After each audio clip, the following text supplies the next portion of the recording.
They forgot the last line. 7-year-old Owen Harper stood beside Lillian in the center of the Winter Moon Hall, his small voice carrying through the silence after the royal hymn. Hundreds of wolves turned toward him. At the far end of the chamber, Alpha King Everett Ashford rose from his throne. Silver lanterns glowed against the high white walls. Noble families stood beneath banners embroidered with the Ashford crest, their daughters dressed in velvet and moonstone for the king's formal selection. But Lillian felt the enormous hall narrow to the space between Everett and the child holding her hand. Owen looked up at her. His courage had lasted only until everyone noticed him. Lillian rested one hand on his shoulder. You do not have to say anything else. Everett descended one step from the throne. His steel-gray eyes never left the boy. What line is missing? The royal musicians shifted uneasily. Chancellor Malcolm Voss stepped forward from the council seats, his dark robes marked by the silver insignia of the crown. Your Majesty, the child is probably repeating a village variation. Everett did not look at him. Perhaps. His attention remained on Owen. But I would still like to hear it. Lillian drew a slow breath. She had entered Ashford Palace through the servants' gate that morning, carrying winter medicine and enough hope to earn Owen a warmer cloak. She had not come to stand before the Alpha King. She had not expected Everett to witness her giving away Owen's most valuable medicine to a feverish servant girl. And she certainly had not expected him to invite a rejected Omega into a hall filled with noblewomen. Yet only moments earlier, he had offered her work and protection. The Chancellor had added one condition. Owen would be placed in separate children's quarters. Lillian had refused without hesitation. I will not accept anything that teaches him love disappears when a better opportunity arrives, she had said. He was left once. I will not leave him again. Everett had changed the offer. They would remain together. Protected guests. No separation. No debt. Now the ancient hymn had ended, and Owen was claiming the royal musicians had sung it incorrectly. Lillian lowered herself until they were eye level. What do you remember? Owen's fingers tightened around hers. The lady's song. The one from your dreams. He nodded. Lillian stood again. Then sing it as you remember it. Owen faced the throne. His voice trembled on the first note. Then it steadied. Beyond every winter, the lost will find their way home. The melody was soft, simple, devastating. Everett's hand closed around the carved arm of his throne. No musician moved. No guest whispered. Even Malcolm's polished expression faltered. A strange pressure filled the hall. Not fear. Recognition. Everett descended the remaining steps. The closer he came to Owen, the more sharply his wolf pressed beneath his skin. The Alpha King stopped several feet away. His nostrils flared almost imperceptibly. Beneath the scents of candle wax, winter wool, crushed herbs and hundreds of gathered wolves, something faint reached him. White pine after snow. Wild roses. The scent belonged to the Ashford bloodline. It had once clung to his younger sister's hair. Now it lived, fragile but unmistakable, beneath Owen's skin. Everett's eyes darkened with disbelief. Who taught you those words? Owen pressed closer to Lillian. The lady who sings when I dream. What does she look like? Her hair is pale gold. Her eyes are blue. She tells me not to be frightened of winter. His small hand moved beneath his shirt. She wears a ring like mine. He drew out a silver band suspended from a worn leather cord. A rose had been engraved beside the Ashford crest. Everett stopped breathing. May I see it? Owen looked to Lillian first. She nodded. Only then did he place the ring in Everett's open palm. The king turned it slowly. Inside the band, hidden where no courtier could see, were 4 words. For Rose beyond every winter. Everett's face lost the stillness of command. Grief entered first. Then hope. So fragile that Lillian almost looked away. I ordered this inscription before my sister's wedding. Malcolm stepped closer. A royal ring could have been stolen or copied. Not this inscription. Everett returned the ring to Owen. The engraver, my sister and I were the only people who knew the complete wording. His wolf remained close beneath his skin, straining toward the child with a recognition older than law. But Everett did not claim Owen. He did not touch him. He did not let grief make the decision before evidence could speak.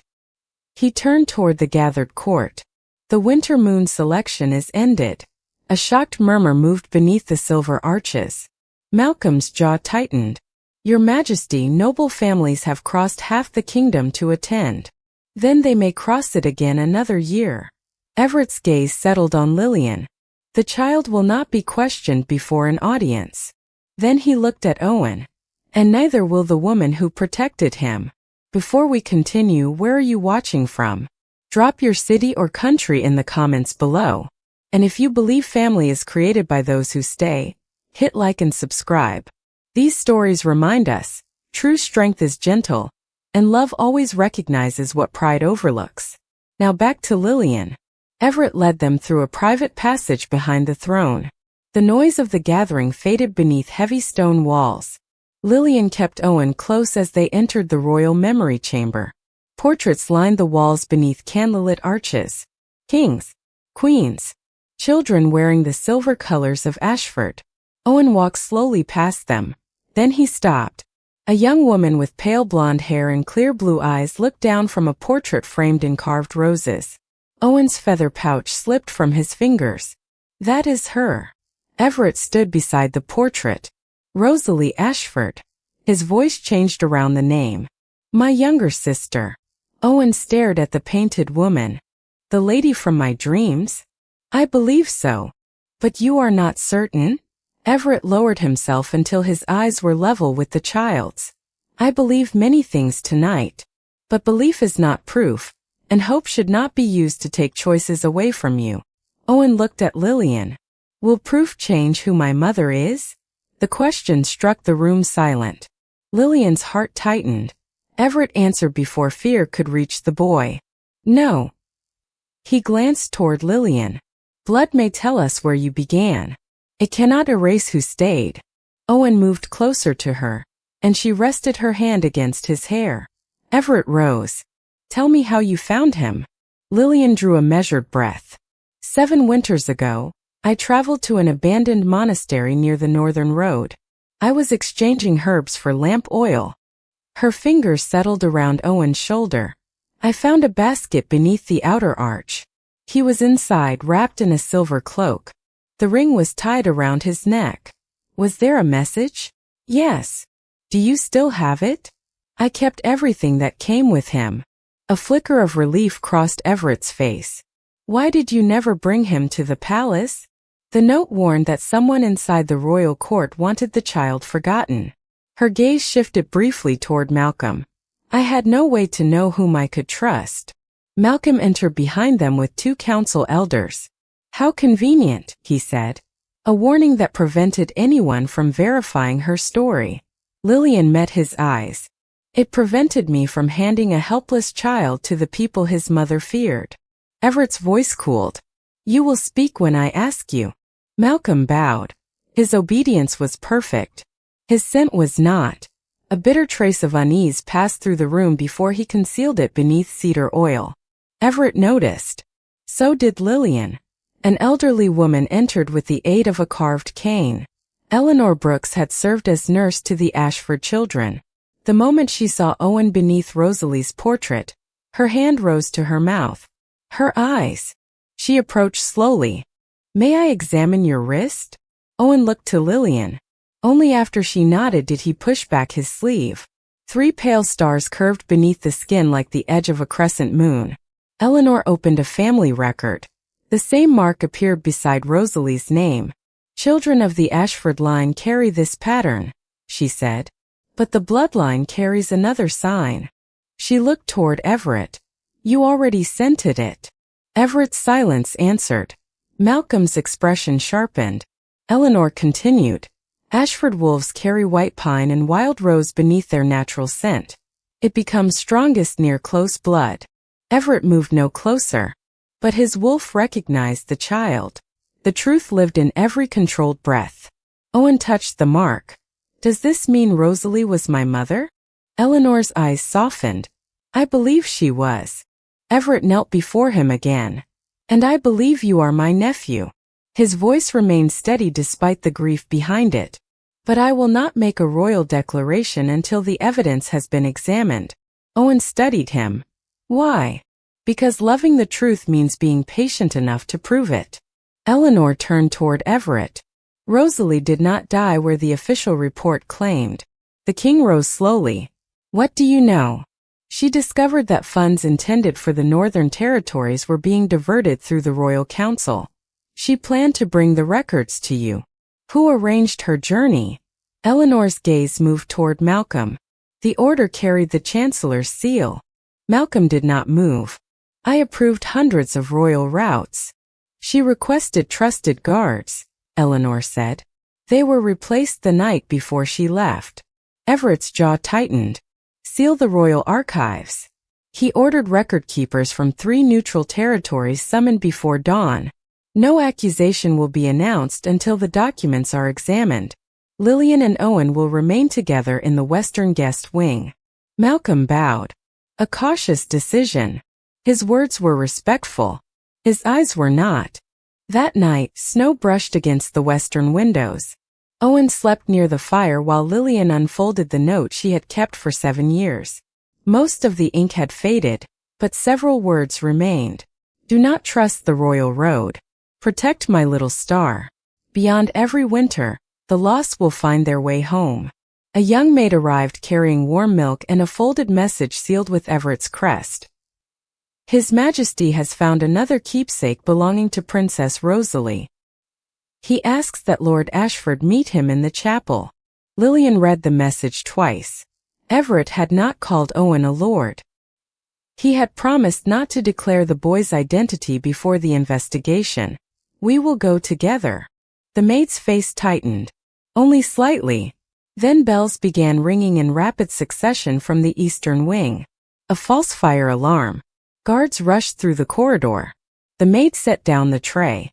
Her hands shook. "Please forgive me." A hidden panel behind the wall tapestry opened. A hooded clerk appeared in the narrow passage. "Come, Owen. The king is waiting." Owen looked at Lillian. "She is standing beside me." The clerk faltered. 2 attendants ran through the doorway, knocking it against the wall and blocking Lillian's path. The clerk pulled a lever. A wooden divider dropped between Lillian and Owen. "Owen, I am here." Footsteps retreated down the hidden passage. Lillian struck the panel once, then forced herself to stop. Panic would not find him. The lesson she had given him might. She turned to the frightened maid. "Find Everett. Tell him someone copied his seal and opened the western passage." The maid ran. Lillian used the servant's door beside the hearth and entered a parallel corridor. Near the first turn lay a white goose feather. "One feather. Keep going." She followed. Another feather pointed toward a descending stair. At the next fork, 2 feathers rested before the left arch. "Danger." One marked the right. Footsteps approached from behind. Everett appeared with 4 trusted guards.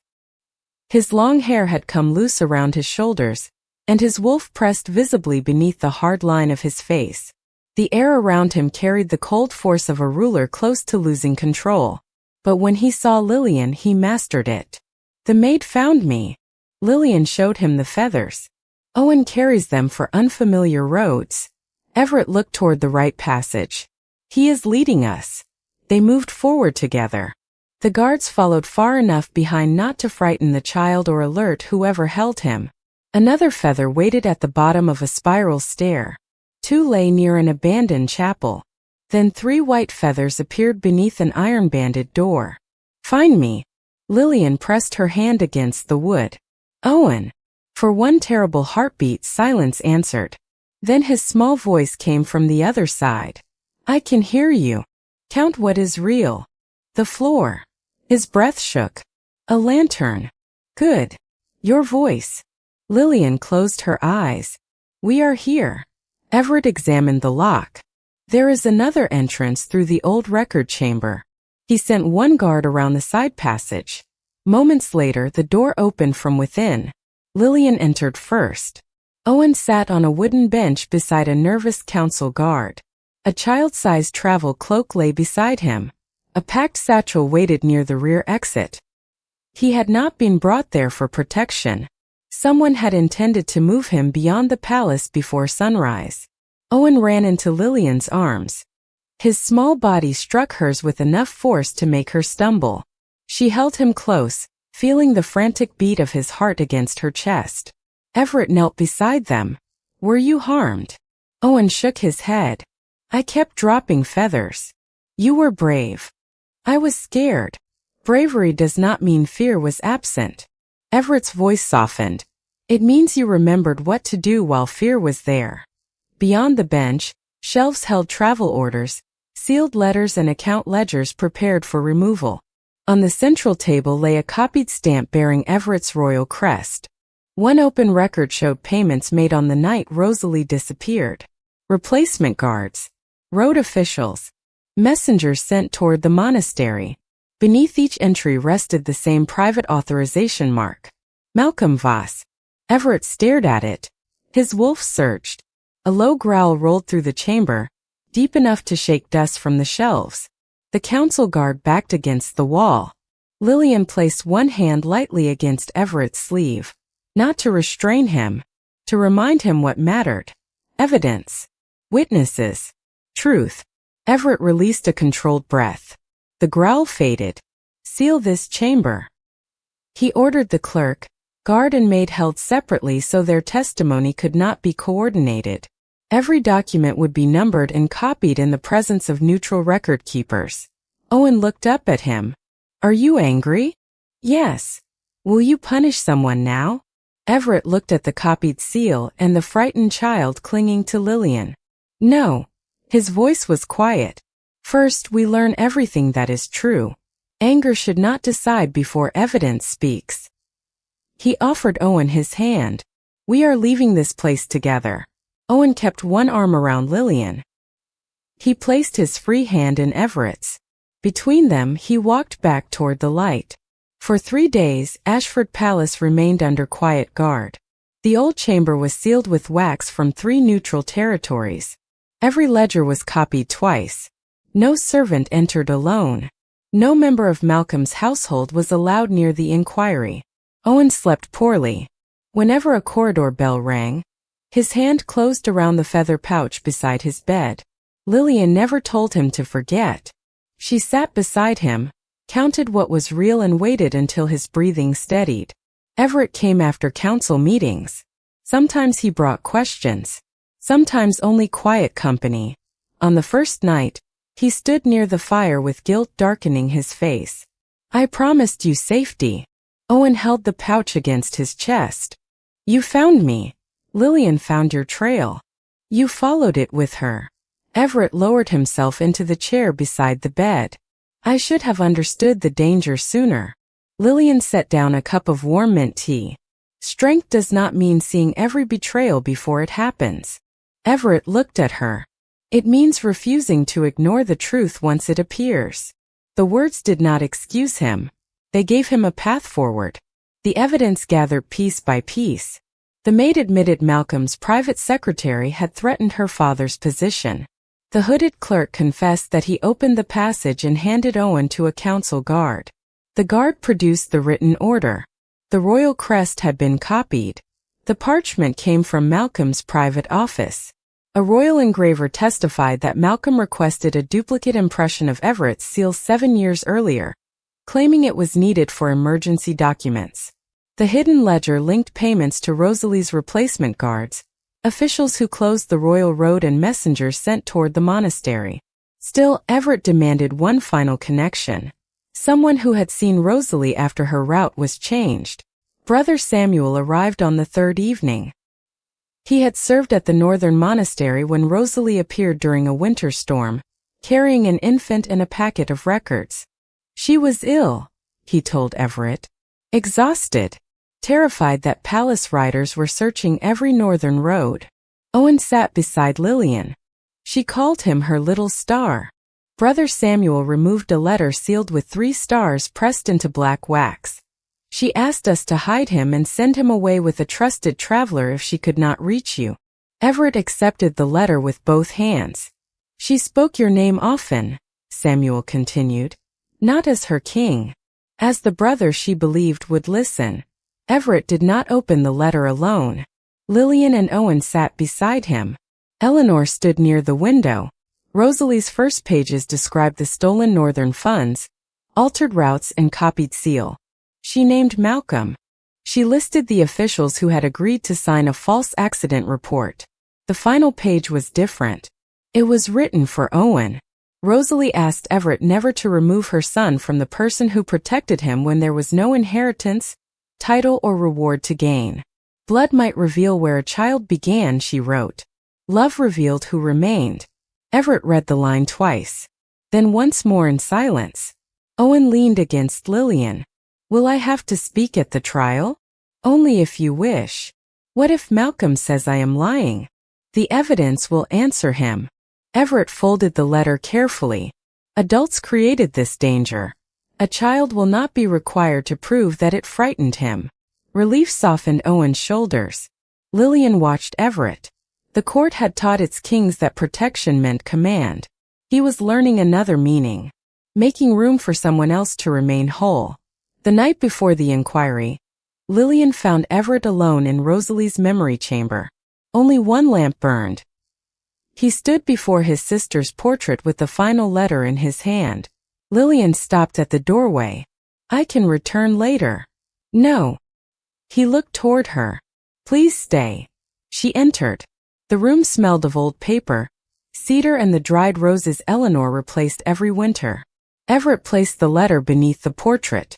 I spent 7 years believing she died because I failed to protect the road.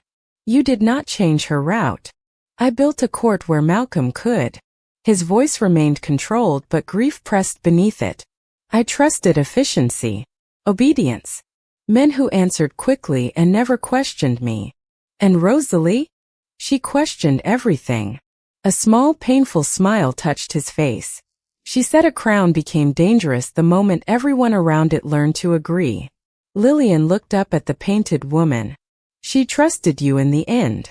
She trusted the brother I had been. Everett's eyes lowered. I do not know whether I was still that man. She believed you could listen. Lillian moved closer. And you are listening now. He looked toward her. To you. To servants. To Owen. To evidence that shames your own court. Her voice softened. That matters.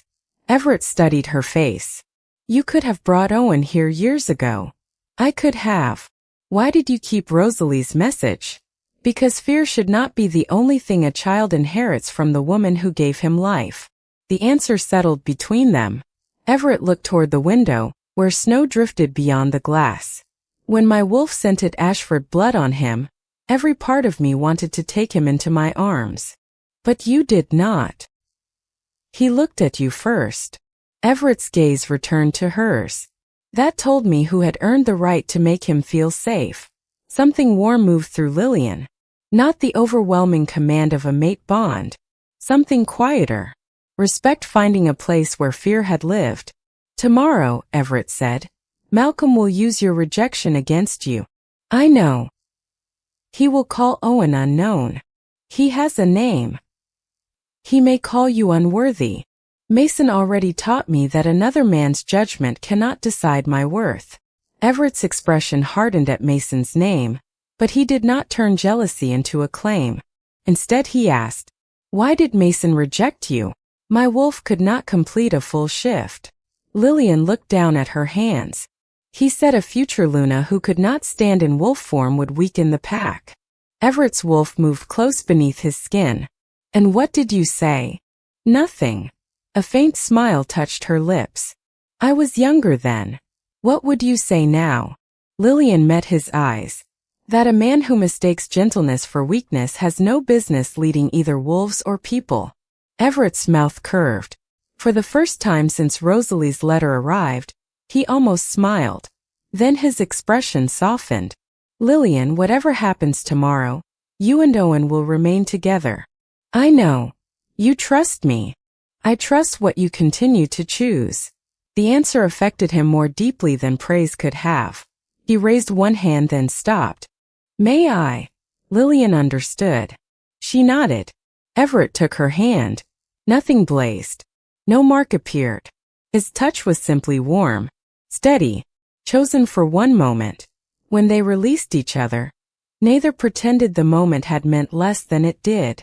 2 mornings later, the Wintermoon Hall opened beneath Ashford's silver banners. There were no musicians, no jeweled presentations, no families competing for the king's attention. Elders from every territory filled the council seats while neutral record keepers placed sealed documents on a long table. Lillian stood with Owen near the front. He wore his familiar wool coat. Rosalie's ring rested beneath his shirt. At the edge of the visiting representatives stood Mason Crowley and Clara Whitmore. Silver Creek had been summoned because several missing northern payments had passed through its territory. Mason saw Lillian. His gaze moved from her plain healer's dress to the protected place she held beside Owen, then to Everett on the throne. Lillian did not lower her eyes. Malcolm Voss entered without his ceremonial chain. Royal guards followed several steps behind him, not as punishment already decided, as protection for the inquiry. You have built an accusation from frightened servants, old ledgers and the memories of a dying woman, Malcolm said. Every decision I made was intended to protect the kingdom. Everett unfolded Rosalie's letter. Then the kingdom will judge whether protection requires false records and a hidden child. The evidence was presented in order. Rosalie's original request for trusted guards. Malcolm's altered route. The duplicate seal. The hidden payments. The maid's testimony. The clerk's confession. The guard's written order.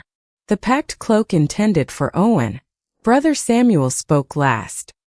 He described Rosalie's arrival, the infant she called her little star, and the officials who came searching after her death. The truth did not depend on one dramatic confession. It stood on many voices, many records, details that matched too precisely to dismiss. Malcolm listened until the final ledger closed. Then he turned toward Lillian. All of this began because the king allowed a rejected Omega to carry an unknown child into royal affairs. The insult moved through the hall. Years earlier, similar words would have entered Lillian like a blade. Now they found no place to remain. Everett rose. No. His voice silenced the room. This began because you believed people without rank could be erased without consequence. Malcolm lifted his chin. I protected your throne from instability. Rosalie intended to expose theft. She intended to divide the council. A council strengthened by deception has already weakened itself. Malcolm looked toward Owen. The child's blood changes nothing about the risk. Lillian stepped forward. He is not a risk. Malcolm's mouth tightened. You raised him under a borrowed name. I gave him a name when your court tried to erase every name he had. A quiet murmur moved across the elders. Malcolm looked toward Mason. Silver Creek rejected this woman years ago. Ask its future alpha whether she was considered suitable for leadership. Mason's face hardened when every eye turned toward him. He could have repeated the judgment that once gave him power over her. Instead, he looked at Owen. At the child who stood straight because Lillian's hand rested on his shoulder. Then at the king who had not asked Lillian to become smaller. She was rejected, Mason said. The words landed cleanly. But the decision was mine. His jaw tightened. It is not evidence against her. He said nothing more. No apology. No attempt to reclaim the story. For once, he let the truth exist without asking Lillian to comfort him for it. Malcolm's final defense collapsed beneath the records. The elders withdrew. When they returned, their judgment was unanimous. Malcolm had stolen from the Northern Territories, altered Rosalie's route, concealed her child, misused the royal seal, ordered Owen's removal before evidence could be secured. He was stripped of every title and office. His unlawful wealth would be returned to the territories from which it had been taken. He would leave Ashford lands under permanent royal exile. Everett did not smile when the sentence was announced. Justice was not revenge. It was the restoration of truth after years of silence. When the guards escorted Malcolm away, Mason remained near the rear doors. His eyes found Lillian once. There was recognition in them now. Not of what he had lost, of what he had failed to see. Lillian turned away first. She no longer needed his regret to complete her healing. The hall slowly emptied. Owen remained between Lillian and Everett. Does this mean I have to live in the palace forever? Everett came down from the throne. He lowered himself until his eyes were level with the boy's. It means you are Rosalie's son and my nephew. Owen waited. It does not mean anyone will take you from Lillian. Even if I am part of your family? Especially then. Everett opened Rosalie's letter to the final page. Your mother asked that the person who raised you remain your mother in every way the crown can recognize. He looked at Lillian. You protected him when my court failed. You gave him your name, your work, and every winter you had. His voice softened.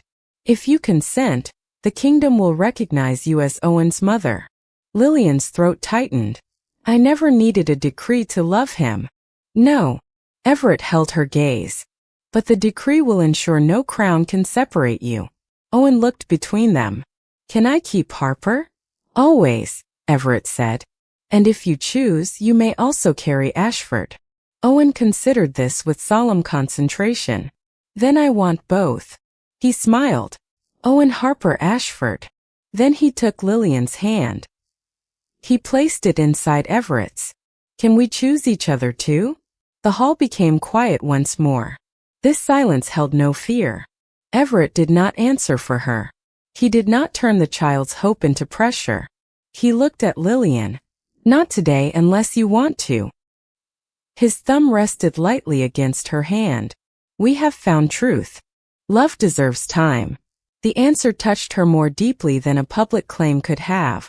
Time became the first promise Everett kept. Winter slowly loosened around Ashford Palace. Lillian returned to the royal infirmary, where she mixed herbs, trained young healers and treated servants and nobles with the same steady care. Owen began lessons with palace tutors but returned every afternoon to the rooms he shared with her. Everett visited when council duties allowed. At first, he carried official papers and sat too straight beside the fire. Then he learned to leave royal work outside during supper. He discovered Owen asked questions faster than any advisor, that honey cakes vanished whenever the boy entered the kitchen, and that Lillian could silence a council argument with one raised eyebrow when someone ignored a patient's needs. Lillian came to know the man beneath the crown. Everett remembered which herbs eased Owen's winter breathing. He listened when she disagreed. He never used gratitude as a debt. He never spoke of a mate bond as though her choice had already been made. Their affection grew through ordinary days. They walked through the infirmary gardens, read Rosalie's letters together, argued gently over laws affecting Packless families. Respect survived every disagreement. Owen stopped hesitating before calling Everett uncle. The name no longer opened an old wound. It became part of a new home. One morning near the end of winter, a covered wagon arrived carrying an Omega mother and 2 children. Her mate had rejected her. Her pack had refused shelter. She possessed 1 blanket and a small wooden chest. Lillian brought them inside. She gave the children warm bread and cleared an unused storage room. Everett arrived while she was arranging beds. They cannot live in this room forever, she said. No. He looked toward the empty eastern wing. They should not have to. Together, they drafted a proposal for permanent refuges throughout the kingdom. Everett did not issue a temporary royal decree. He brought the proposal before the territorial elders so the law would survive beyond his reign. After weeks of debate, 3 protections were approved. No rejected Omega could be denied shelter or pack standing solely because of rejection. No child could lose inheritance because of a guardian's rank or bloodline. Every territory would support a refuge for children, Packless families and those left without protection. When the final seal touched the parchment, Lillian understood that Everett had not merely listened to her story. He had allowed it to change the kingdom. The spring moon ceremony took place beneath flowering branches in the palace garden.